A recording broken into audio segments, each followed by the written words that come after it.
Alors, je suis très content de vous voir aussi nombreuses et nombreux ce soir. Et donc, le sujet que j'ai choisi, en vérité, c'est un sujet qui est en relation avec les passages de la Torah que nous lisons en ce moment, mais en vérité, ça va être beaucoup plus général. Je ferai référence à certains moments à des passages tirés des textes de la Torah des parachiotes de cette semaine et des semaines précédentes. Mais en vérité, c'est beaucoup plus une réflexion générale sur une question que j'ai formulée de la façon suivante. Je ne sais pas si c'est la meilleure façon de la formuler, qui est les limites de la bonté. Bon, il y avait un autre titre, mais il était un petit peu vulgaire, donc on l'a pas pris. Mais c'est ça, ça veut dire est-ce qu'il y a un risque à être trop bon? Voilà.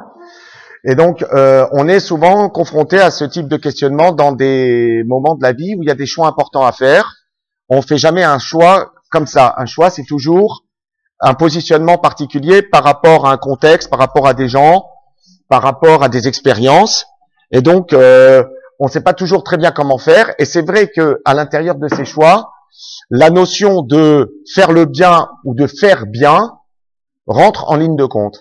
Et en fait, peut-être qu'il y aurait une gestion du bien faire, que c'est pas si évident le fait de dire du moment que c'est bien, c'est forcément bon. C'est pas forcément bon quand c'est bien. Ça peut être bien et en même temps pas forcément bon pour moi. Donc je vais partir d'abord de considérations très générales. La bonté, ce qu'on appellera en hébreu chesed, je parlerai aussi bien ce soir de chesed que de bonté, bonté au sens d'amour, de don. C'est un sentiment qui est relativement naturel. En tout cas, c'est un signe de l'humanité. Si quelqu'un n'éprouve de façon générale absolument aucun sentiment de bonté et de compassion ou d'empathie vis-à-vis de quoi que ce soit ou de qui que ce soit, il y a une question essentielle à se poser sur son humanité. Est-ce qu'il est vraiment un être humain? Mais normalement, a priori, c'est un sentiment tout à fait naturel. Le fait de se soucier de quelqu'un, le fait de prendre soin de quelqu'un, le fait d'aider quelqu'un, c'est quelque chose qui vient naturellement, on n'a pas besoin de réfléchir, et pas forcément avec des proches. On peut parfois éprouver de la compassion ou de l'empathie pour des gens qui nous sont totalement étrangers, quelqu'un dans la rue qui nous interpelle, qui est véritablement dans le besoin, même si on n'est pas capable sur le moment de l'aider, on éprouve malgré tout quand même un sentiment vis-à-vis de cette personne, ne serait-ce que en formulant l'expression sacro-sainte, le pauvre, ouais, ou la pauvre. On peut le dire ça, le pauvre, la pauvre, et c'est déjà bon signe sur notre humanité. Si on est capable de dire le pauvre de quelqu'un, c'est déjà un élément. C'est vrai que ça n'engage pas beaucoup et que ça mange pas de pain, mais enfin c'est déjà quand même une introduction. Ça prouve qu'on sent quelque chose. Et en même temps, ce sentiment, en même temps qu'il est naturel, il est partie constitutive de la vie. On peut pas s'en passer. Ça fait partie d'une des richesses de l'existence. Si nous étions tous dans notre camp à soi, complètement repliés sur nous-mêmes, indifférents à ce qui se passe autour de nous, la vie serait pas la vie. Parce que la vie, avant tout, ce sont des échanges. C'est constitué de rapports intersubjectifs très forts. On est en relation les uns avec les autres et c'est ça qui fait la vie. Un des éléments constituants fondamental de la vie, c'est cette intersubjectivité, le fait que nous soyons ensemble, que nous partagions des choses ensemble, que nous soyons dans une relation les uns avec les autres. Et donc, c'est difficile de faire autrement par nature, mais c'est aussi difficile de faire autrement d'un point de vue complètement culturel. C'est-à-dire, la vie, c'est toi et moi, nous et vous, vous et moi, et on est dans cet échange, et c'est ça qui fait que la vie vaut la peine d'être vécue d'une certaine façon. La question commence à se compliquer lorsque le bien que l'on éprouve, ou qu'on a envie de faire, ou de produire vis-à-vis de quelqu'un, est dans un rapport de, on va dire, d'attente. C'est-à-dire, on fait du bien, on se soucie de quelqu'un, on participe à ses problèmes, et en même temps, on attendrait quelque chose en retour de lui. Alors, est-ce que il faut attendre quelque chose en retour? Est-ce que le commencement de la question qu'on a dit tout à l'heure, y a-t-il des limites à la bonté? Est-ce que la limite à la bonté, ce serait justement lorsqu'il n'y a rien en retour? C'est-à-dire, le moment où je dois arrêter d'être bon, c'est peut-être le moment où je me rends compte que je fais mais que je ne reçois pas. Alors, ça pourrait être, mais fondamentalement, en tout cas, selon les valeurs de la Torah, c'est pas évident. C'est pas du tout évident. En vérité, sans être des surhommes, on attendrait quand même de nous la possibilité de faire sans attendre quelque chose en retour. On fait parce qu'on sent qu'il faut faire, et dans l'idéal, c'est pas l'essentiel de recevoir quelque chose en contrepartie de ce qu'on a donné, mais l'essentiel consisterait d'en faire quelque chose, d'en donner quelque chose. Le fait d'attendre, ça s'appellerait Ahava, sous certains aspects, pas tout le temps, mais sous certains aspects, ça s'appellerait Ahava Atluya Bedavar. Ça s'appelle un amour qui dépend de quelque chose. Un amour qui dépend de quelque chose. C'est-à-dire, on aime la personne, mais parce qu'en vérité, on lui procure des choses bien, et on l'aide, et on fait des choses pour elle, parce que finalement, il y a quelque chose en échange que nous attendons par rapport à ce que nous faisons. Mais l'idéal, ce serait une ahava chez Enat Luyabadavar. Un amour qui ne dépend de rien. Un amour qui se suffit à lui-même. Et c'est évident, enfin, il me semble que si à chacun on lui pose la question, qu'est-ce que tu préfères, vivre un amour qui dépend de quelque chose ou un amour qui se suffit à lui-même, a priori, on espère vivre un amour qui ne dépend de rien.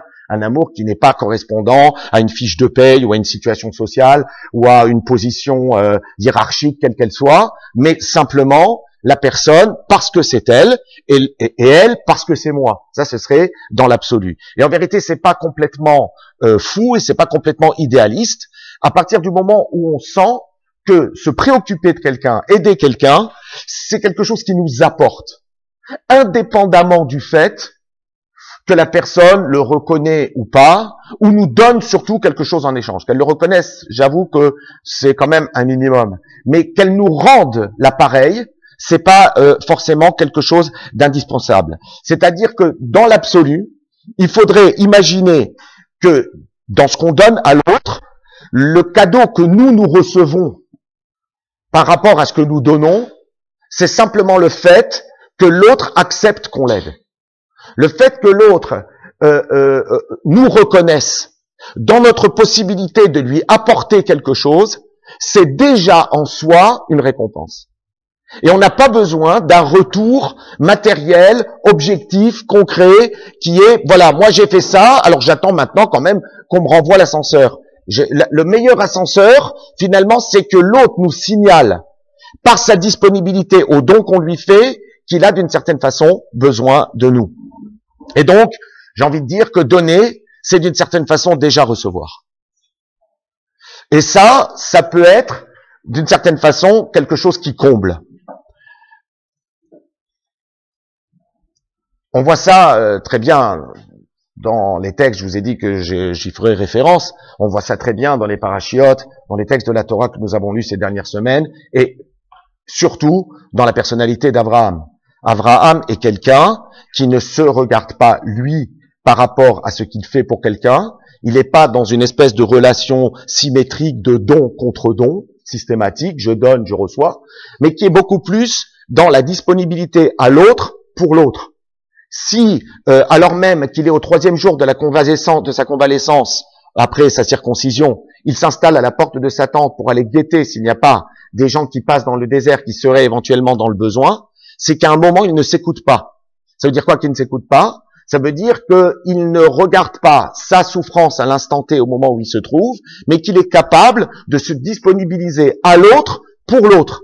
Et il ne cherche pas de circonstances atténuantes par rapport à ses propres soucis pour pouvoir faire quelque chose pour quelqu'un.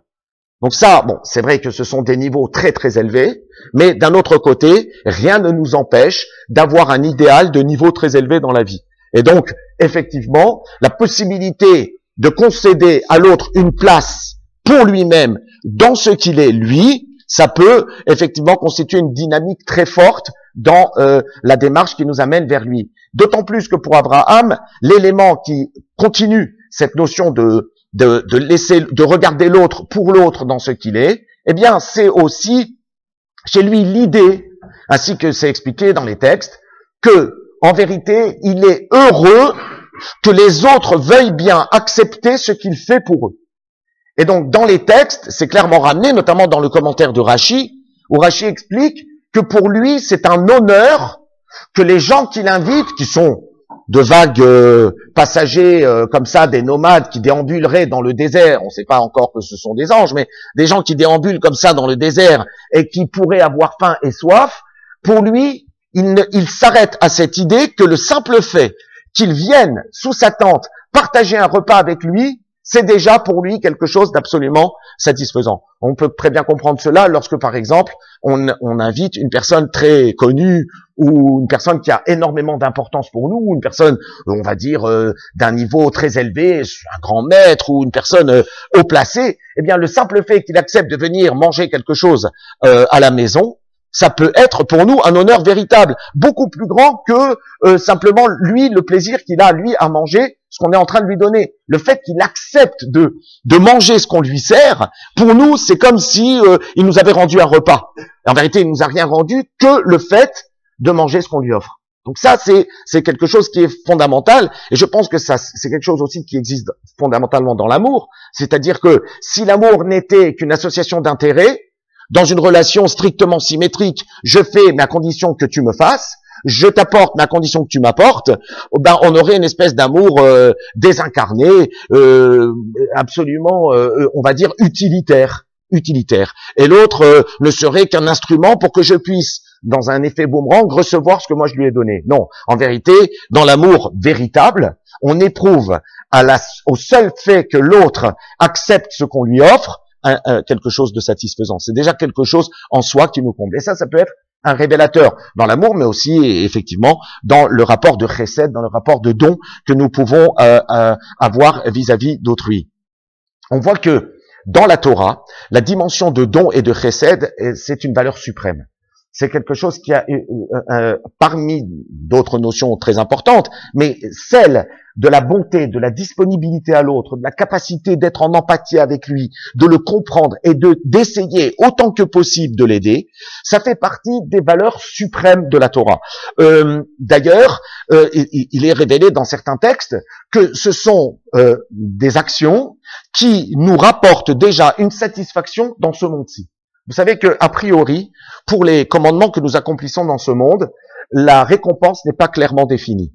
Et s'il y en a une, on n'est pas toujours capable de la voir. Et même certains textes disent que une récompense véritable pour une mitzvah dans ce monde-ci, il n'y en a pas.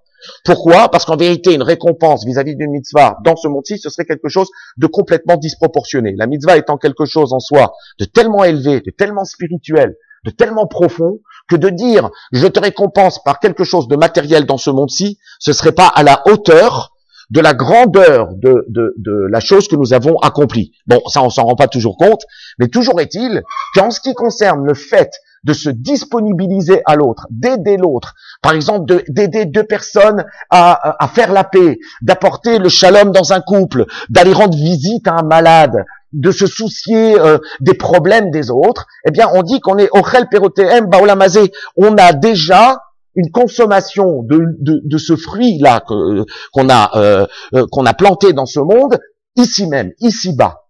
Ça veut donc dire que il y a une dimension particulière dans la relation et dans le chesed et dans la relation qu'on appellerait ben adam lachavero, de l'homme avec son prochain et ses prochains. Une autre raison, c'est que certains expliquent que le fruit que l'on consomme déjà ici, le gain que l'on a déjà, c'est parce que simplement on arrive à construire une meilleure relation avec les autres. Et le fait de se disponibiliser à l'autre, à part le fait que je peux avoir des récompenses dans tel ou tel domaine que je maîtrise pas bien, mais en même temps, la première récompense que j'ai, c'est que déjà j'arrive à m'inscrire dans une relation à autrui qui est une relation saine. C'est-à-dire une relation dans laquelle je ne vois pas le problème à donner, dans laquelle j'ai envie de donner. Et ça, c'est déjà quelque chose d'incroyable. Et puis, le deuxième intérêt, c'est qu'on se sent utile. C'est-à-dire qu'on a un plaisir en soi à se sentir utile. Je l'ai souvent dit dans ce cours le mardi soir, c'est que nous faisons partie d'un monde, nous appartenons à un monde très admirable, qui est le monde des droits de l'homme. Oui, et c'est très beau et c'est très bien. Et je n'envie pas les pays où ces droits de l'homme n'existent pas, loin de là. Ça fait partie de la grandeur des pays démocratiques et de liberté. Ça, c'est essentiel. Mais attention, il faudrait pas limiter tout l'épanouissement de l'homme à des droits. Et en fait, nous oublions un peu trop souvent que l'homme s'épanouit aussi en donnant. C'est pas seulement en revendiquant ce à quoi il a droit, et en disant « je mérite ceci et je ne l'ai pas eu », ou bien il est de mon droit d'avoir ceci et je ne l'ai pas, qu'on est heureux absolument. Le bonheur, c'est aussi quelque chose qui vient de la capacité que j'ai à émettre quelque chose au dehors, à donner quelque chose et surtout à me sentir utile pour quelqu'un. Je suis autant heureux quand j'arrive à obtenir mes droits que lorsque quelqu'un vient me voir en me disant « j'ai besoin de toi ». J'ai besoin de toi et que de toi. C'est-à-dire, personne d'autre dans ce problème-là ne peut m'apporter quelque chose si ce n'est toi. Ben, ce sentiment de se sentir à ce point indispensable, c'est quelque chose d'aussi gratifiant et peut-être même plus gratifiant que réussir à obtenir ce à quoi on pense avoir droit, ce que l'on revendique. Le fait d'aider quelqu'un, c'est pas quelque chose de simple. C'est très intéressant de voir, par exemple, dans les textes de la halakha, c'est-à-dire les textes qui codifient la loi juive, qu'il y a, par exemple, un commandement qui consiste à essayer de tout faire pour aller récupérer des otages. Vous savez que à l'époque de la Torah, mais malheureusement c'est encore d'actualité, le kidnapping était quelque chose de très courant. Et d'ailleurs, lorsque l'on fait référence, par exemple, dans les 10 commandements au vol, on parle d'abord dans les 10 commandements du fait de voler un homme. C'est-à-dire pas de lui voler en lui faisant les poches, de le voler lui, c'est-à-dire de le prendre et de le voler à sa famille, à des gens, à une société, à une communauté. Et donc, la formulation qui est ramenée dans la halakha est la suivante, Pidyon Shpuim, c'est-à-dire le rachat des captifs, et faire tout ce qui est en ses moyens pour récupérer quelqu'un qui a été kidnappé, eh bien, le texte dit En lecha tzedaka gedola mizu. Il n'y a pas une tzedaka plus grande que celle-là. En vérité, on voit pas très bien la relation qu'il y a entre la tzedaka, donner l'aumône, et finalement aller récupérer une personne qui a été enlevée. Alors, en vérité, moi je verrais le problème dans l'autre sens. C'est-à-dire le fait d'aider quelqu'un, le fait de se soucier de quelqu'un, c'est d'une certaine façon le ramener à la vie. Quand quelqu'un est dans le manque ou dans le besoin, qu'il vit une expérience de souffrance quelle qu'elle soit, d'une certaine façon, il s'absente à la communauté des hommes. Il n'est plus véritablement dans la présence de nous tous. Il fait plus partie, même si nous essayons de le voir avec nous, d'une certaine façon, il s'extériorise, il est sorti à l'extérieur. Et donc, lorsque, par mes moyens, modestes ou plus importants, j'arrive à l'aider, quelque part, je lui redonne vie, c'est-à-dire que à part le fait que je l'aide, je lui montre aussi qu'il existe. Et ça peut s'appeler pratiquement récupérer un captif, c'est-à-dire quelqu'un qui a été enlevé à l'existence régulière et qui maintenant a besoin de revenir parmi nous. La tzedaka, ça c'est la plus grande tzedaka. Pourquoi c'est la plus grande tzedaka? Parce qu'en vérité, elle concerne l'homme dans sa totalité, c'est-à-dire dans sa vie, dans son corps, dans sa santé, parce que quelqu'un qui est kidnappé, on ne sait pas dans quel état il est. Et donc, dans la tzedaka, je peux aider quelqu'un financièrement, je peux l'aider dans sa santé, mais c'est ponctuel, c'est soit la santé, soit financièrement, soit autre. Dans les captifs, je réunis tous ces éléments en un seul geste, en un seul mouvement. Mais si c'est justement rapproché de la tzedaka, ça veut dire qu'effectivement, dans la tzedaka, il y a cette idée que je fais vivre quelqu'un par mon action. En même temps, je fais partie déjà de la catégorie des êtres qui méritent beaucoup plus que ce monde-ci. C'est quelque chose d'extraordinaire. C'est que lorsque j'aide quelqu'un à vivre, je vis ici-bas, mais je suis déjà comptabilisé comme étant quelqu'un qui appartient à un monde plus grand que ce monde. Il y a une histoire dans le Talmud qui raconte qu'il y avait un maître du Talmud qui a rencontré le prophète Élie et qui lui a demandé, ils étaient dans un grand marché, il y avait beaucoup de monde, et comme ça, pour savoir, il a dit, écoute, est-ce que tu pourrais me dire, dans toute cette foule-là que nous voyons dans ce marché, est-ce que tu pourrais me dire qui sont les personnes ici, qui sont en train de faire leurs courses, qui ont droit, dès à présent, au monde à venir? Et le prophète Élie dit, oui, très bien, ce sont ces deux personnes, sans hésiter. Donc le maître va voir ces deux personnes, bonjour, comment vous appelez-vous? Alors ils disent leur nom. Il dit, vous faites quoi dans la vie? Elle dit, nous, on est des raconteurs de blagues. Elle dit, ouais, mais c'est-à-dire, on fait des bdichot, on adore vanner, quoi. Ah bon, mais dans quel contexte? Il dit, par exemple, quand on voit qu'il y a un mari qui s'est disputé avec sa femme, on débarque chez eux à la maison et on commence à les charrier. Et alors il rigole, et en même temps qu'il rigole, alors ça va, ça passe, et on redevient. Et c'est très simple, quoi. Ça veut dire que ces deux clowns, ces deux one-man show là, qui savent faire des blagues, ils savent faire rigoler les gens, ils sont déjà part au monde à venir alors qu'ils sont dans ce monde-ci. Alors il faut prendre cette histoire dans le sens imagé. Ça veut dire qu'en vérité, vous savez que les catégories de Gmilut Chasadim, le fait de donner, nos textes disent il faut comprendre ça au sens métaphorique, mais il faut quand même l'entendre, parmi d'autres choses qui ont été créées avant la création du monde, eh bien, la Gmilut Chasadim fait partie de ces catégories de notions, d'éléments qui ont été créés avant que le monde ne soit créé. Comme la Teshuvah, par exemple. La Teshuvah, c'est quelque chose qui a été créé avant que le monde soit. La Teshuvah précède le monde. Toutes ces catégories précèdent le monde parce que d'une certaine façon, elles transcendent la matérialité. Elles vont plus loin que simplement le regard superficiel sur les choses qui sont et qui ne sont pas.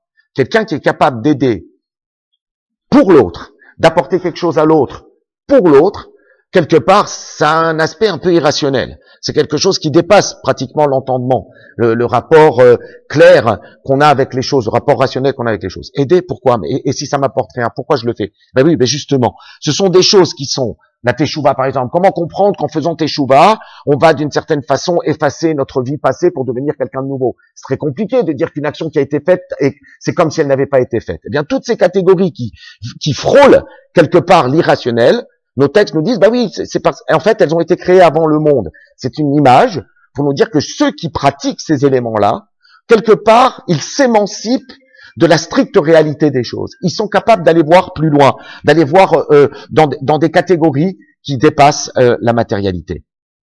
Alors, à partir de là, effectivement, si on a compris la grandeur du chesed, si on a compris cette dimension de chesed, à quel point, et de bonté, à quel point elle est grande, il y a quand même des choses desquelles il faut se préserver. Rapidement, ce qu'on a vu, c'est-à-dire que dans un premier temps, il faut essayer autant que possible de sortir d'une certaine forme de logique sociale qui s'appellerait la logique du don contre don dont je parlais il y a 5 minutes. C'est quoi la logique du don contre don? C'est-à-dire qu'on réfléchit finalement par ricochet. C'est-à-dire, j'ai fait quelque chose pour quelqu'un, maintenant quelqu'un m'a fait quelque chose. Donc comme il m'a fait du bien, alors il va falloir que maintenant je me débrouille pour lui rendre le bien. Vous savez comment ça se passe des fois dans les familles? Vous avez entendu chez vous? Alors ils nous ont invités, il faut absolument qu'on les invite. Hein. Ça fait partie de la stratégie, quoi. Dis-moi, qu'est-ce qu'ils ont offert au mariage? Ouais, écoute, alors on leur met la même chose. Écoute, tu sais quoi, mets-leur un petit peu plus, comme ça, tu vois. Donc c'est cette espèce on va dire, d'arithmétique très subtile où on pèse et on sous-pèse les raisons pour lesquelles on fait quelque chose pour quelqu'un. Ouais, ça c'est une logique infernale. C'est-à-dire qu'à la fin, on n'est plus capable de faire que parce qu'on nous a fait et on oublie de faire gratuitement. La Gmilut Chasadim dont je vous parlais, les deux bonhommes là qui allaient se faire marrer les couples en discorde, ils attendaient rien en retour. Le simple fait que les gens fassent la paix entre eux, c'était ça leur récompense. Donc quelque part, faut quand même essayer de se rappeler, de se rapprocher de ça, plutôt que de rentrer dans un système super symbolique de nos mœurs ici-bas, quoi. C'est-à-dire le don, allez, je te donne, etc. Bon.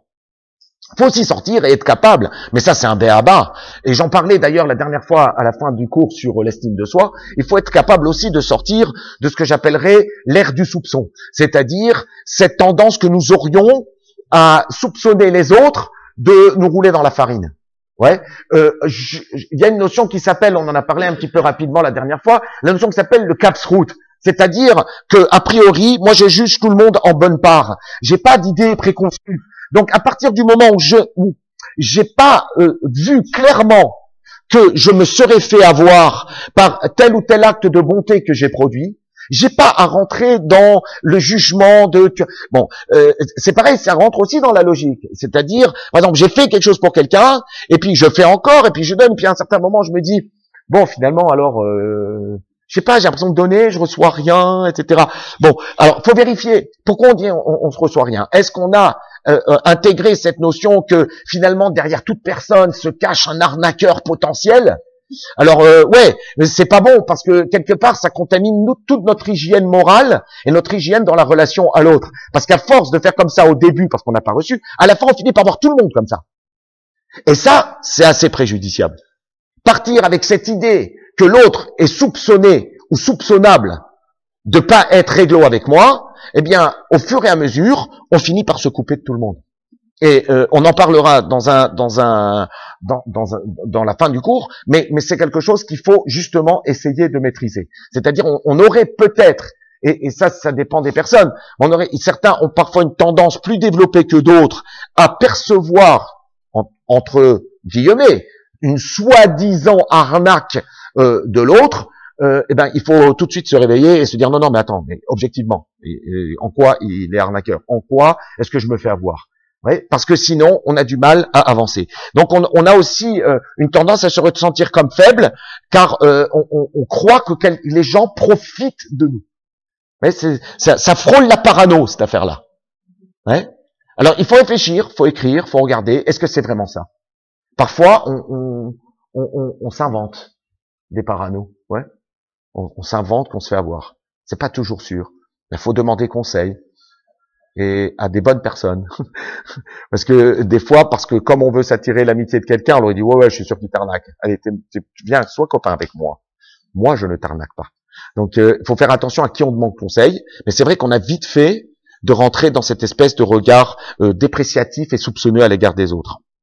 Et le pire, c'est que ce soupçon fait qu'on ne s'engage plus, qu'on a du mal à donner et qu'on est bloqué dans sa capacité à donner. Or, si on est bloqué dans cette capacité à donner, on finit, je pense, par se dessécher. C'est à force de vouloir que revendiquer, que vouloir prendre ses droits et d'être sûr qu'on se fait jamais avoir, eh bien, on finit par être sec. Parce qu'il n'y a plus rien qui nous irrigue. Il n'y a plus rien qui nous vivifie. Or, le don, c'est quand même quelque chose qui nous vivifie. Même si à la fin, on s'est peut-être planté. Il faut voir jusqu'à quel point on s'est planté. Peut-être c'est l'autre qui s'est planté en n'étant pas à la hauteur du don qu'on lui a fait.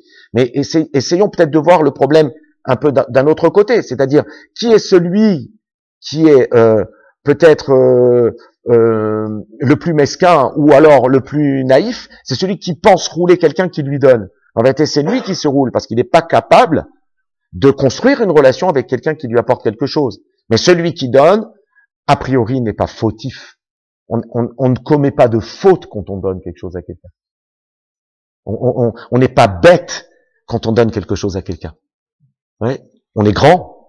On révèle une part de notre humanité qui est sublime.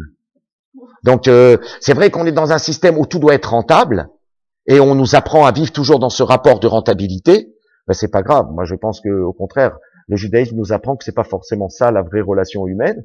Et que même si on a donné sans recevoir, ben c'est pas grave, on n'a pas perdu de sa dignité en faisant cela. C'est pas indigne d'avoir donné sans recevoir. Rien d'indigne là-dedans. Il y a plutôt quelque chose d'indigne à avoir reçu sans reconnaître ce qu'on a reçu et sans avoir de reconnaissance pour celui qui nous a donné. Ça, véritablement, c'est indigne. Avoir profité de quelqu'un, oui, ça peut être, entre guillemets, quelque chose d'indigne. Mais d'avoir donné, d'avoir cru, d'avoir pensé qu'il fallait faire ça, et puis se rendre compte que bon, finalement, on s'est peut-être trompé, ben, il n'y a pas à se dévaloriser pour ça ou à se déprécier pour ça. On a montré qu'on était quelqu'un de bien, c'est tout. Donc, ouais. La fois suivante, on aura plus, enfin, voilà. C'est une évidence. Ben, c'est justement sur ça qu'il faudrait peut-être travailler. On jura qu'on ne l'y reprendrait plus. C'est dommage. C'est pas grave, faut pas jurer qu'on ne m'y reprendra plus. Faut se dire que ben c'est pas grave, c'était peut-être pas forcément la bonne personne, ou bien c'était pas le bon moment, ou bien j'ai peut-être pas su donner exactement comme il fallait, et donc je vais voir. Mais dire ah ça y est, je me ferai plus avoir, parce que le problème c'est que ça contamine, c'est que tu dis cette personne-là je me ferai plus avoir, mais à la fin à travers cette personne-là tu vas regarder tous les autres. c'est lassant de donner sans vouloir jamais. Comment? C'est lassant au bout d'un moment. Parce que les principes qu'on n'a rien en retour pour travailler sur. Ouais, mais non. Alors, t'es un pigeon à la fin. Il n'y a aucun but. C'est un pigeon, quoi. Rien de l'autre. Même dans la vie. Dans la vie, si on n'attend rien de la vie, à quoi ça sert qu'elle soit avec nous? C'est vrai. Voilà, donc tu es obligé d'attendre quelque chose. Mais justement, mais c'est vrai. Mais si maintenant tu coupes toute relation possible, même cette attente n'existe plus. Tu vois ce que je veux dire? C'est pas en décidant de ne plus donner que finalement tu vas aboutir à quelque chose. Parce que en ne donnant plus, c'est facile. En ne donnant plus, c'est facile. Tu ne reçois pas non plus. Bah non, c'est pas vrai ce que je suis pas d'accord. Alors moi, vas-y, comment tu peux recevoir sans donner? Bah alors cette personne-là, elle a bien reçu quelqu'un, hein, quelque chose. Oui, mais toi. Oui, mais toi. Et bah alors peut-être que nous aussi, on a le droit de se faire apprécier aussi à notre tour. Enfin, c'est méchant ce que je dis, mais c'est vrai. Non, c'est pas méchant. Ce que tu préconises, c'est de dire aimez-moi sans que moi je vous aime. Bah, oui, donnez-moi. Ouais. Le temps de se réévaluer un peu soi-même, quoi, parce que c'est dur de donner, de rien recevoir, et après on perd confiance, et après voilà. Ouais, mais ça peut pas trop marcher, ça. Tu sais, on n'est pas comme dans la chanson d'Enrico. Tu sais, le mendiant de l'amour. Donnez-moi, Dieu vous le rendra. Non, moi aussi je te le rends. Donc c'est pas possible. Alors justement, par rapport à ce que tu dis, il y a un enseignement très intéressant dans les Maximes des Pères qui dit la chose suivante, et c'est en relation avec la paracha de cette semaine. C'est marqué que celui qui dit Sheli Sheli, Shelcha Shelcha, ce qui est à moi est à moi, ce qui est à toi est à toi. Il y a une lecture qui dit que c'est la voie moyenne. C'est-à-dire, bon, je te prends pas ce qui n'est pas à moi, et puis je te fais rien. C'est toi à toi, moi à moi. C'est ce que tu préconises après des expériences où on a été un petit peu, on va dire, refroidi. Donc, toi c'est toi, moi c'est moi. Sheli Sheli, Shelcha Shelcha. Mais il y a une autre lecture qui dit dire ce qui est à moi est à moi et ce qui est à toi est à toi, c'est la façon dont se comportaient les habitants de Sodome. C'est-à-dire, dans la Torah, un lieu de dépravation et de cruauté sociale comme il n'y a pas eu. Alors, c'est un peu à l'extrême, parce que qu'on me dise que c'est une voie moyenne, je peux encore comprendre, mais que de la voie moyenne, on passe à l'extrémité de dire que ça, c'est comme les gens de Sodome, c'est grave. Or, je vois pas ce qu'il y a de tellement grave. Finalement, je n'ai rien fait de mal, je n'ai rien fait de bien, mais je n'ai rien fait de mal. Donc moi, je dirais que c'est plutôt quelque chose, voilà, d'équilibré. C'est vrai, pas très reluisant moralement, mais de là à dire que c'est Midat Sodome, c'est un peu difficile. C'est un peu difficile. Alors, l'idée peut-être que j'ai vue, qu'on pourrait expliquer, est la suivante. C'est que ça dépend comment tu dis ce qui est à moi et ce qui est à toi est à toi. Si quand tu dis ce qui est à moi est à moi, ce qui est à toi est à toi, tu le dis d'une manière équilibrée. C'est-à-dire, je sais pas comment ça se passe la relation, donc je préfère en attendant mettre des limites. Ok. Alors ça, on va pas dire que c'est forcément quelque chose de négatif ou de mal. C'est pas bien, c'est pas mal non plus. Mais si la raison pour laquelle tu dis ce qui est à toi, c'est pour que tu n'en viennes pas à me demander quelque chose, et de ce fait, comme tu m'as demandé quelque chose, je vais être obligé de te le donner, ou bien, je veux que ce qui est à moi reste à moi, et je n'irai rien te demander, parce que j'ai peur qu'en te demandant, tu finisses par me demander quelque chose. Alors ça veut dire que je refuse objectivement toute relation avec mon prochain. C'est l'idée que je ne veux pas dépendre de quelqu'un. Je ne veux pas demander quoi que ce soit à qui que ce soit, être dans l'attente de quoi que ce soit, de peur qu'après je doive lui donner quelque chose ou bien lui être reconnaissant. Même l'idée de la reconnaissance m'insupporte. Je ne veux pas être reconnaissant de quoi que ce soit à qui que ce soit. Ça existe. C'est un sentiment qui est répandu. C'est pas sûr que ce soit une bonne chose. Le texte le décrit effectivement comme Midat Sdom, c'est-à-dire quelque part une forme de cruauté sociale fondamentale. Donc oui, bien sûr, les expériences sont pas toujours à la hauteur de ce qu'on avait pensé, etc. Mais c'est pas une raison pour rentrer dans la logique infernale que puisque ça n'a pas marché, je coupe court à tout. Parce que ce quant à soi-là, ça devient après une stratégie d'indifférence totale. Ouais. Ça, c'est quelque chose qui peut pas être acceptable, parce que l'indifférence, ça peut pas construire un monde. Le monde de Sodome n'est pas viable, parce que c'est un monde où chacun vit pour soi. Ouais. Ça peut faire penser à une certaine vision qu'on nous donne de la société aujourd'hui, qui est fausse en vérité. On n'arrête pas de nous raconter qu'on vit dans une société du quant à soi. Ouais, tout le monde est égoïste, chacun pense à lui-même, tout le monde est enfermé. Je sais pas si c'est vrai. On a l'impression, parce qu'on habite à Paris, on voit ça. Parce que quand on prend le métro, les gens font un peu la tête. Mais ça ne veut pas dire que objectivement, au fond d'eux-mêmes, ils sont comme ça. On nous persuade qu'on vit dans un monde du chacun pour soi. Mais si vous regardez, si vous sollicitez des personnes, on le voit très bien aujourd'hui, par exemple, dans les gens qui ont besoin de faire du bénévolat, dans les gens qui ont besoin de faire partie d'organisations caritatives, des gens qui ont besoin de rentrer dans des ONG, c'est des gens qui ont besoin de donner et qui ont envie de cela. Vous savez qu'aujourd'hui, plus de 2 Français sur 3 appartiennent à une association. C'est intéressant.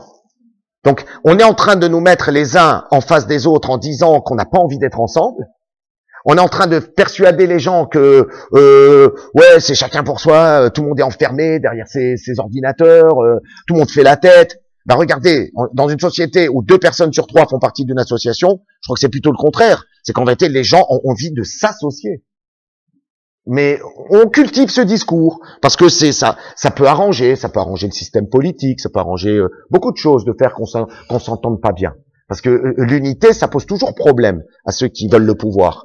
Donc, il faut peut-être pas rentrer dans ce truc-là et voir concrètement. Il y a peut-être une personne, ça n'a pas été 2 personnes, mais ça ne veut pas dire que c'est une logique qui va se rédupliquer sur toute ma vie. Je pense que un des aspects fondamentaux de la vie, c'est de partir toujours avec l'idée d'un regard positif sur l'autre. Partir d'un regard positif sur l'autre. Je citais les Pirkei Avot. Il y a un maître qui s'appelle Bet Shammai qui dit Eve mekabel lechol adam besever panim yafot. Il faut recevoir toute personne avec un beau visage souriant et épanoui. Vous savez que Bet Shammai, c'est pas quelqu'un qui est connu pour sa tendresse. C'est quelqu'un qui est plutôt dans la justice et dans la rigueur, par opposition à Bet Hillel. Eh bien, lui, il dit, un peu comme un commandement, qu'il faut recevoir tout homme avec un bon visage. C'est-à-dire quoi? Ça veut dire que c'est pas quelque chose qui appartiendrait au chesed. C'est pas un chesed qu'on est en train de faire. C'est juste de la justice. C'est-à-dire, je n'ai pas à soupçonner quelqu'un de quelque chose tant que j'ai pas vu. La personne qui vient, eh bien, je la reçois avec un sourire parce que rien ne dit qu'elle n'est pas bien intentionnée à mon égard. Et très souvent, elle le sera d'autant plus que moi, je l'aurai accueilli en bonne part. Donc, faut savoir que par rapport à la tête qu'on fait, on reçoit aussi quelque chose. Et des fois, on reproche aux gens de pas nous donner ce qu'on attend, parce que nous-mêmes, on n'a pas fait ce visage. On n'a pas proposé ce visage à la personne qui vient vers nous. Donc, le soupçon, c'est vraiment quelque chose qui est complexe. Je dis pas que c'est facile, mais qu'il faut arriver quand même à nettoyer et à évacuer, parce que ça peut être après une forme de peur de l'autre qui peut s'installer. Vous voyez? Et après, on se réfugie dans des types de relations artificielles, type Facebook ou d'autres trucs, où là, ça mange pas de pain parce que c'est à distance, c'est virtuel, c'est par mail et ça n'engage à rien. Mais c'est une façon d'éviter le problème. Comme on avait expliqué déjà, je reviendrai pas sur ça, c'est rien ne nous dispense d'une vraie rencontre. Et cette vraie rencontre, autant y aller avec une bonne disposition. Maintenant, voilà la dernière partie. Je voudrais maintenant parler des limites du chesed. Alors, par rapport à la bonté, à la disponibilité, à l'amour, on a vu que voilà, c'est une valeur suprême. On a essayé d'expliquer pour quelles raisons c'est une valeur suprême, un petit peu comment il fallait approcher cette valeur, de quoi il fallait se prémunir pour ne pas passer à côté, et parce que ce serait dommageable de passer à côté. Maintenant, je voudrais parler des limites de ce chesed. Alors, il y a différentes notions. On ne peut pas penser que le chesed est en soi une forme vous voyez, de côté béni oui, quoi. Peace and love, j'aime tout le monde, peu importe, Raphaël, j'ai un problème avec mon truc, là. Voilà. Donc, bon, je le tiens comme ça. Ça va si je le tiens comme ça? Ça va si je le tiens comme ça? Mais j'arrive pas. Alors, viens faire un chesed, remets le truc. Ouais. Ah voilà, c'est bon, excuse-moi. Ça va là comme ça? Bon. Alors, regardez, on a vu que bon, ça pouvait être dommageable. Maintenant, attention, oui, ce que j'étais en train de dire, c'est que le chesed dont on parle dans la Torah, c'est pas du tout en tant que juif. Ouais, on n'est pas en train de parler d'un truc baveux, complètement peace and love, machin. Tout le monde il est beau, tout le monde il est gentil, et même que je me prends une baffe, je vais tendre l'autre jour pour m'en prendre une deuxième. On n'est pas en train de parler de ça. On est quand même en train de parler d'une bonté qui est capable de s'affirmer comme une bonté. C'est pas une bonté par faiblesse, mais c'est une bonté par choix. Et c'est une bonté qui ne se revendique pas comme une faiblesse parce que je sais pas que faire autre chose et que au fond j'ai pas la force de faire autre chose. Non.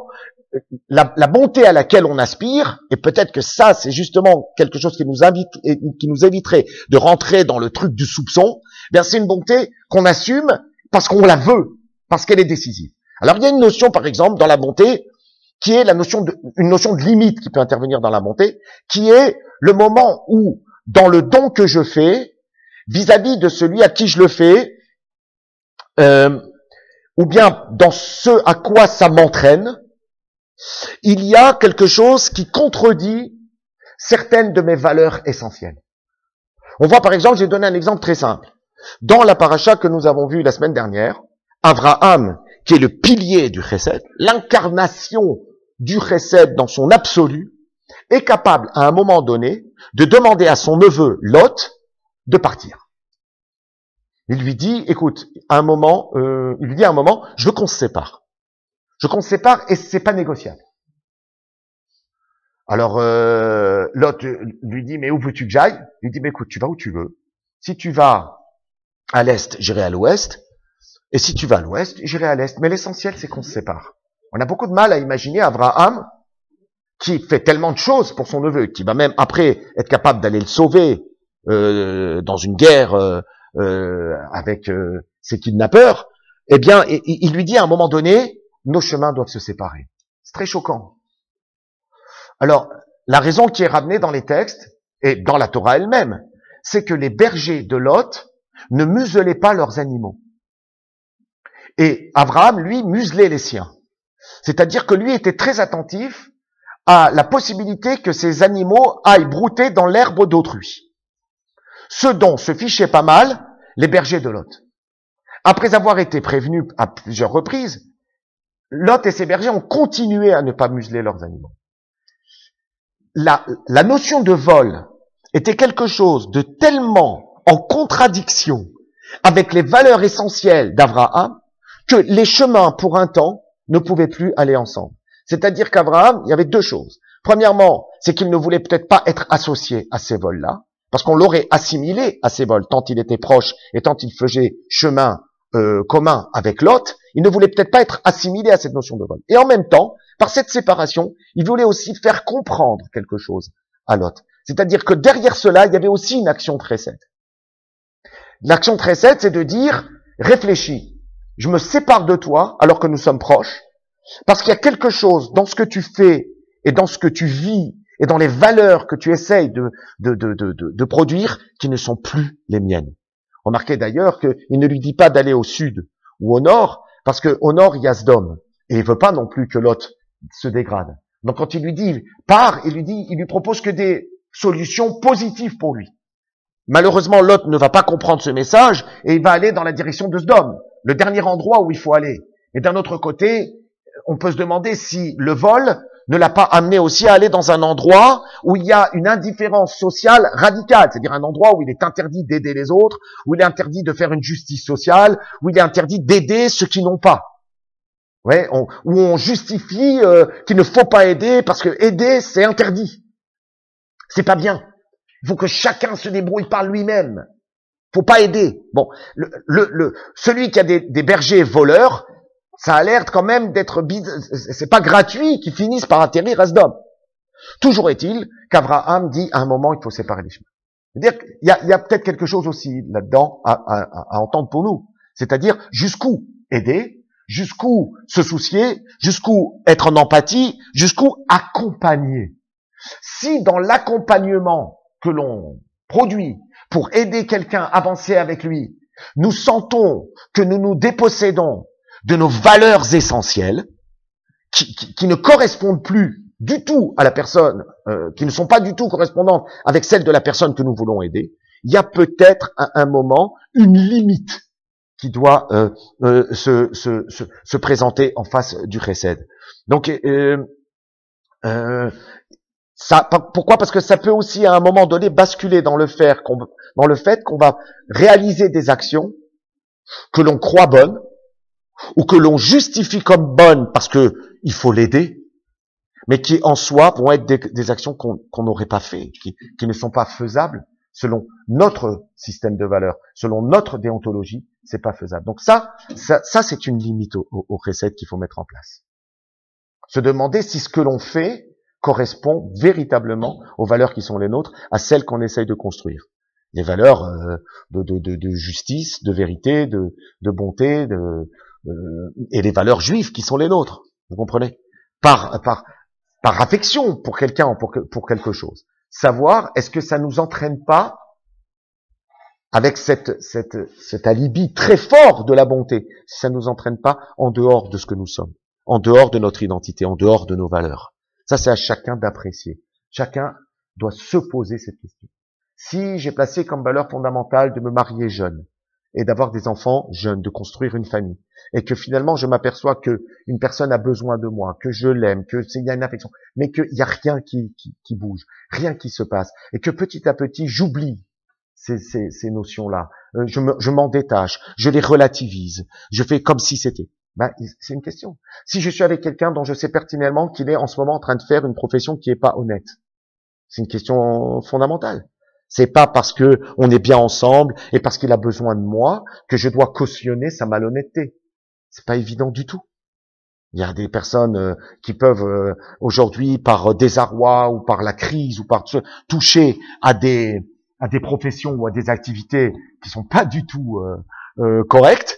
Et sous prétexte qu'on s'aime et qu'on va se marier, on passe dessus. Je suis pas sûr qu'il faille passer dessus. Il y a des conditions à mettre à l'affection qu'on a ou à la disponibilité ou au don qu'on a pour quelqu'un. Ça me paraît important. Et c'est un principe qui est ramené dans les textes et dans le Talmud. C'est que je n'ai pas le droit de commettre une avera, c'est-à-dire une action interdite, pour permettre à l'autre de faire une mitzvah. Alors, rien ne justifie que je fasse moi quelque chose d'interdit pour que l'autre puisse par cela faire quelque chose qui est bien. Il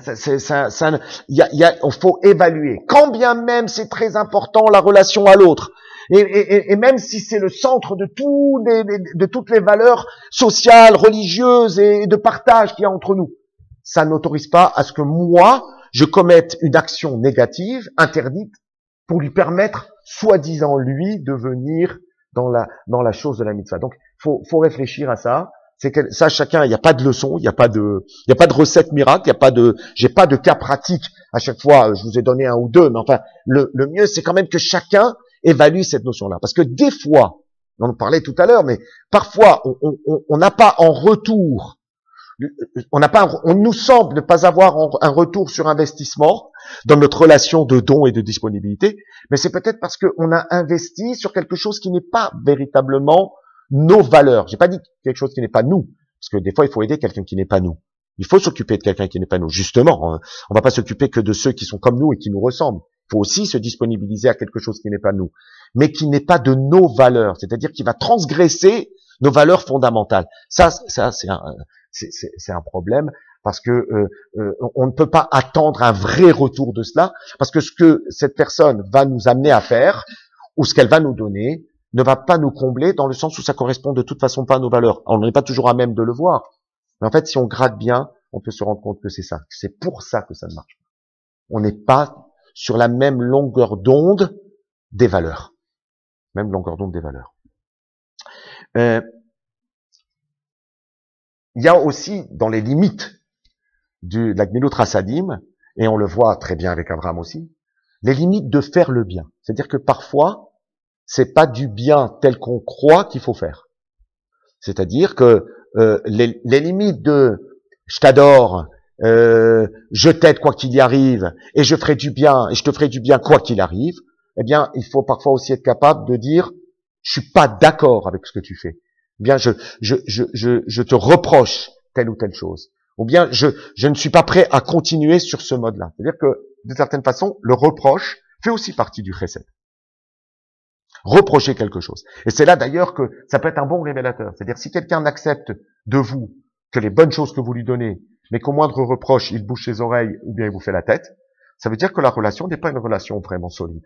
Quelqu'un avec qui on est vraiment amis, quelqu'un avec qui on construit quelque chose, c'est quelqu'un qui est tout autant capable d'entendre les bonnes choses que les reproches. S'il y a un problème sur les reproches, c'est qu'il y a un problème de fond dans la relation. Alors c'est vrai que c'est pas évident d'entendre les reproches. C'est pas non plus évident d'en faire, parce qu'il faut savoir faire des reproches. Ça, faudrait faire un cours. Raphaël pense à ce qu'on mette ça sur la liste, c'est comment faire un reproche. C'est un cours vraiment indispensable. Parce que très souvent on pense bien faire, et on se plante, mais totalement. Bien que ce soit une mitzvah de la Torah de reprocher des choses à son prochain, mais la plupart du temps, vaut mieux rien faire, tellement on n'est pas bon là-dedans. Tellement on n'est pas bon. C'est un métier, faire un reproche. C'est comme le mariage. Les deux, c'est un métier. C'est savoir comment dire ces choses-là. C'est pas spontané, c'est pas inné. Ou alors, c'est qu'on est doué à la base. Mais n'empêche qu'il y a des moments où il faut pouvoir dire à celui-là même à qui on veut du bien des choses qui pourraient l'aider aussi à avancer et à se prendre en main. De la même façon que nous-mêmes, il faut que nous soyons capables d'entendre ces choses-là de lui. Si on est toujours dans une espèce de relation neutre, un peu comme ça, on va dire sans engagement, où on n'est que en train de se faire des félicitations mutuelles et où on est prêt à vivre ensemble que des moments de teuf et d'éclatade, mais que à la moindre difficulté ou à la moindre chose où il faut vraiment maintenant prendre une décision qui est désagréable ou qu'il faut vraiment s'engager, alors ça peut être une limite au chesed. Oui. À un moment là, il faut se demander est-ce que je suis dans le bon truc? Est-ce que j'ai raison de continuer à faire ce que je fais? C'est donc pas parce que je reçois pas en retour, choses comme ça. C'est pas lié à ça. C'est quelle est l'authenticité de ce qui nous lie? Où se situe l'authenticité de ce qui nous lie? Or, l'authenticité de ce qui nous lie, elle se perçoit très souvent dans les choses très concrètes et parfois dans les erreurs, dans l'erreur qu'on a commise et qu'on nous reproche, si on est capable d'entendre ou si on est capable de la dire à l'autre. Alors là, ça veut dire qu'on est vraiment dans une construction. On est dans du chesed parce qu'il y a ça. C'est donc quelque chose qu'il faut véritablement doser. Vous savez que l'expression en hébreu, gmilut chasadim, c'est une expression très bizarre. Parce qu'en fait, elle est formée de deux, c'est un oxymore. C'est deux mots contradictoires. Gmilut, en hébreu, en vérité, ça veut dire sevrer. On voit quand on a sevré Yitzhak, quand Sarah a sevré Yitzhak, Bigamel et Beno Yitzhak, elle a sevré son fils, c'est-à-dire le moment où on arrête de donner le sein. Ouais, c'est ça. Gmilut. Gomel, ça marque d'une certaine façon le sevrage. Terminé. Et chassadim, ça veut dire le don. Donc, le mot qui dit en hébreu la bonté, ça veut dire ce mot bizarre de sevrage-don, ou don-sevrage. Il n'y a de vrai don que si ce don est aussi capable de se doser. Et c'est pas l'idée que je donne, tenez, voici, prenez, c'est bon, venez, servez-vous, tout ce que je peux te donner, je te le donne. Il y a quand même des limites à cette notion-là, et ces limites, c'est effectivement les valeurs, la qualité de l'acte que l'on fait, et la capacité de remise en question qu'on est capable de mettre dans cette gmilut chassadim.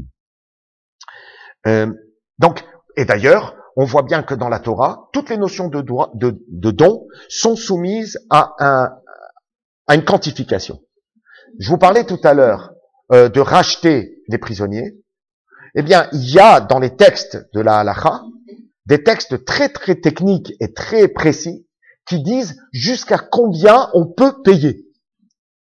Alors c'est vrai que c'est la plus grande mitzvah qui existe, et il n'y a pas plus grand, mais il y a quand même des conditions à cette mitzvah. Combien on peut payer? Qu'est-ce qu'on a le droit de vendre pour récupérer de l'argent pour acheter la chose? Qu'est-ce qu'on n'a pas le droit de vendre pour récupérer de l'argent et racheter la personne? Par rapport à ce que la personne représente, il y a des notions. Et par rapport à notre budget, est-ce qu'on va se mettre complètement à nu et jusqu'à combien on a le droit d'hypothéquer? Jusqu'à combien on a le droit de s'endetter pour récupérer? Donc c'est pas parce qu'on nous dit c'est la plus grande mitzvah qu'il faut la faire sans une certaine forme de raison et de cadrage. De même dans la tzedaka, le maaser, toutes ces notions de dons qu'on donne, on fait, il faut donner, c'est important de donner, la tzedaka sauve de tout, elle amène la refoua, elle sauve de... Ben, malgré tout, même si c'est quelque chose de tellement génial, il y a des règles. Il y a une quantification. J'ai pas le droit de donner plus qu'une certaine somme. Je dois mesurer combien je donne et évaluer. C'est des chiffres, c'est quantifié. Donc, il s'agit pas d'être dans un don à l'infini, parce que le don à l'infini, d'abord, il est irréel, et puis à la fin, comme c'est pas la nature. Parce que l'homme, c'est pas quelqu'un qui peut non plus, il doit se rapprocher de Dieu, mais c'est pas quelqu'un qui peut donner à l'infini. Il y a quand même, effectivement, comme vous le disiez tout à l'heure, cette nécessité d'avoir quelque chose. Eh bien oui, si je fais que donner, je peux à un moment donné produire aussi de la violence, parce que ça va m'exaspérer. Je vais faire comme si ça ne me faisait rien, mais en vérité, ça fait quand même quelque chose. Et regardez, toutes les religions qui ont prôné le don absolu, ce sont aussi très souvent des religions, des modes de pensée qui produisent aussi des violences absolues. C'est les mêmes religions qui disent la paix, l'amour, le don en permanence, qui ont aussi été capables de produire des choses très très violentes dans l'humanité. Donc nous, on préfère garder la raison et dire, il n'y a rien de plus important que de donner, mais il faut quand même évaluer comment on donne. Parce que ça, c'est quelque chose qui nous stabilise, qui nous donne des repères et qui nous aide à ne pas entre guillemets, décaler, sortir de notre nature humaine. Parce que tout ce qui sort de la nature devient monstrueux. À un moment ou à un autre, ça peut devenir monstrueux. Donc c'est quelque chose qui se quantifie et qui s'évalue. Et l'un des signes, je dirais, de comment gérer le chesed, c'est de savoir, se poser une question simple, c'est de savoir le chesed que je fais, la gmilut chassadim que je fais pour un tel ou pour un tel ou pour un tel, est-ce que ce n'est pas en train d'altérer mon projet de vie que moi j'ai conçu, que je me suis proposé dans le bien? Est-ce que c'est pas en train finalement de m'éloigner de mon projet? Si ça rentre dans mon projet et que ça apporte de l'eau à mon moulin du projet du bien, ouais, alors peut-être que c'est un bon truc. Peut-être que c'est ça. Sans doute c'est ça. Mais si je vois que mes projets bloquent et que je continue à produire du bien, mais que ça bloque, alors il y a peut-être quelque chose à se remettre en question. Et je dirais aussi que on peut faire le bien pour quelqu'un, mais si cette personne ne se rend pas absolument pas compte du bien qu'on fait pour lui, et qu'en plus le bien qu'on lui fait n'a aucun intérêt et que il n'en fait rien, alors je ne pense pas qu'il soit, et il y a des textes qui le ramènent dans le Talmud, qu'on soit obligé de faire le bien de quelqu'un malgré lui. On ne peut jamais sauver quelqu'un malgré lui. Il faut qu'à un moment donné, vous sentiez que l'autre aussi a envie que vous lui donniez cela.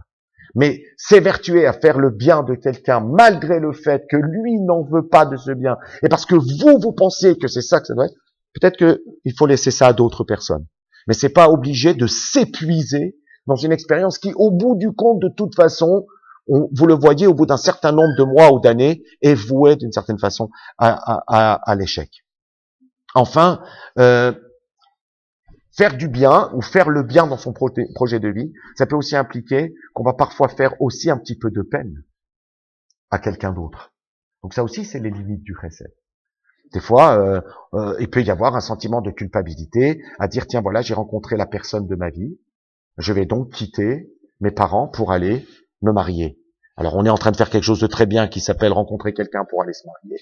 Et on fait donc quelque chose de bien avec cette personne. Mais en même temps, on se dit, oui, mais de l'autre côté, finalement, qu'est-ce que je fais de l'autre côté? on peut sentir parfois un sentiment de culpabilité. Ça, c'est les limites du chesed, c'est-à-dire le bien que vous faites à vos parents, l'amour que vous leur devez, le respect que vous devez leur donner, bien, il doit aussi tenir compte du fait que vous avez un projet de vie. Et que si vous voulez faire du chesed à tout le monde dans la même quantité et apporter du bien à tout le monde dans la même quantité, ça va être compliqué. Parce que forcément, tout projet de vie implique des choix. Et un choix, ça veut dire qu'à un moment, je laisse une solution pour opter pour une autre. On peut jamais tout gérer en même temps. Donc c'est sûr qu'à un moment, il va falloir choisir là. Et forcément, ça va faire parfois des petits dommages collatéraux. Mais dites-vous bien que ces petits dommages collatéraux, quand ça rentre dans votre vrai projet de bien, finiront par se régler. Parce que ce que vous voulez faire, si c'est posé, c'est bon, c'est clair, et c'est là où vous voulez aller, alors il n'y a pas à avoir peur de cela. Donc, on voit, c'est quelque chose d'un petit peu complexe. Il y aura encore beaucoup de choses à dire, mais l'heure passe, et je voudrais maintenant conclure par rapport à cette question. On a vu la question des limites, donc vous voyez bien que la limite, c'est pas le chesed, c'est pas quelque chose qu'on fait n'importe comment. C'est pas quelque chose qu'on fait de manière à profusion, sans réfléchir à ce qu'on fait et pourquoi on le fait.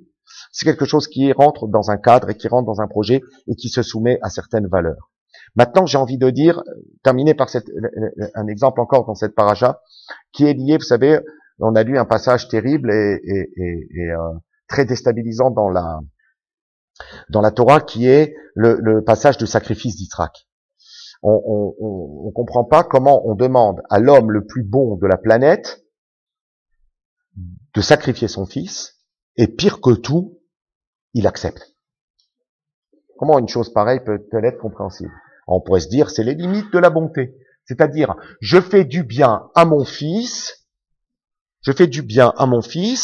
jusqu'à ce que Dieu me demande de faire autre chose. Ouais, mais ça, c'est irrecevable. Parce que je ne peux pas faire le bien, même au nom de Dieu, si c'est au détriment d'un être humain. Ça peut pas exister. Parce que ça, c'est une négation des valeurs à la base. Or, je vous ai dit que les Gmilut Chasadim, ça peut pas non plus, même si c'est au nom de Dieu, se revendiquer contre des valeurs essentielles. Or, il n'y a pas plus essentiel que la vie d'un être humain. Ça peut pas exister. Donc, quel est l'enjeu ici? En vérité, l'enjeu est le suivant. Abraham repère un énoncé totalement contradictoire dans ce que Dieu semble attendre de lui. C'est-à-dire, d'un côté, il lui dit, tu vas avoir une descendance par Yitzhak. Donc ça, c'est affirmé, et c'est une alliance qu'il a passée avec Abraham. Ta descendance sera Yitzhak. Et de l'autre côté, il lui dit, bon, maintenant, prends ton fils Yitzhak, il va falloir l'élever en holocauste. On comprend pas. Ce qu'il attend d'Abraham, c'est de faire ce que Dieu lui demande, en ayant la foi et le sens du don que quelque chose arrivera qui va venir rétablir la cohérence. Pour le moment, Abraham ne comprend rien.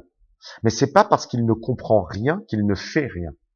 Il ne comprend rien parce qu'il a reçu une promesse que sa descendance sera Yitzhak, c'est le seul fils par qui il aura une descendance et qui créera le peuple d'Israël. Mais de l'autre côté, on lui dit de tuer ce fils. Il ne tombe pas dans le rien faire, parce que ça se contredit. Et donc, les messages qu'il reçoit de la vie sont totalement contradictoires, totalement incompréhensibles.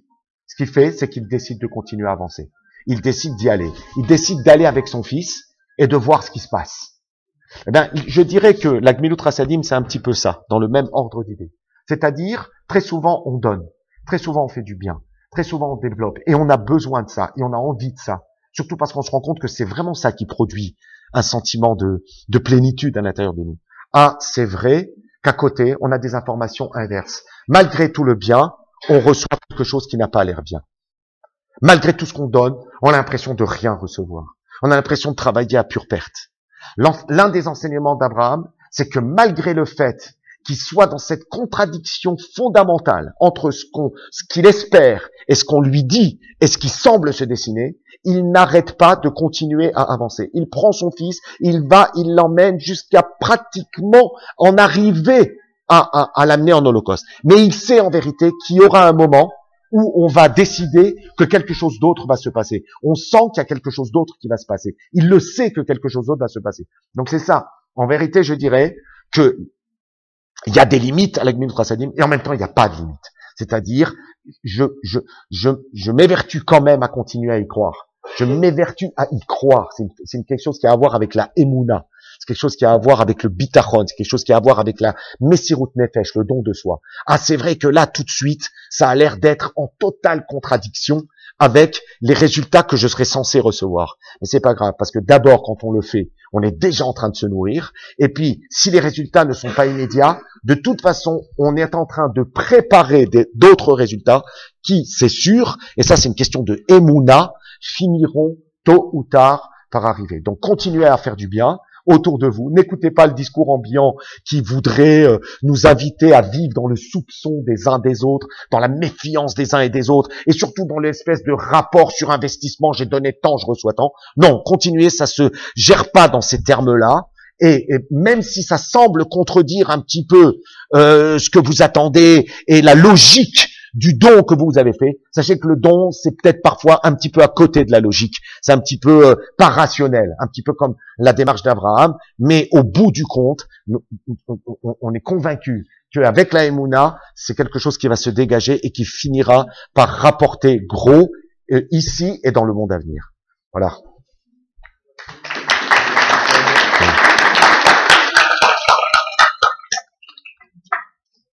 Alors justement, tu parles de Gmilut Chassadim, je crois que... Alors, il y a plusieurs programmes à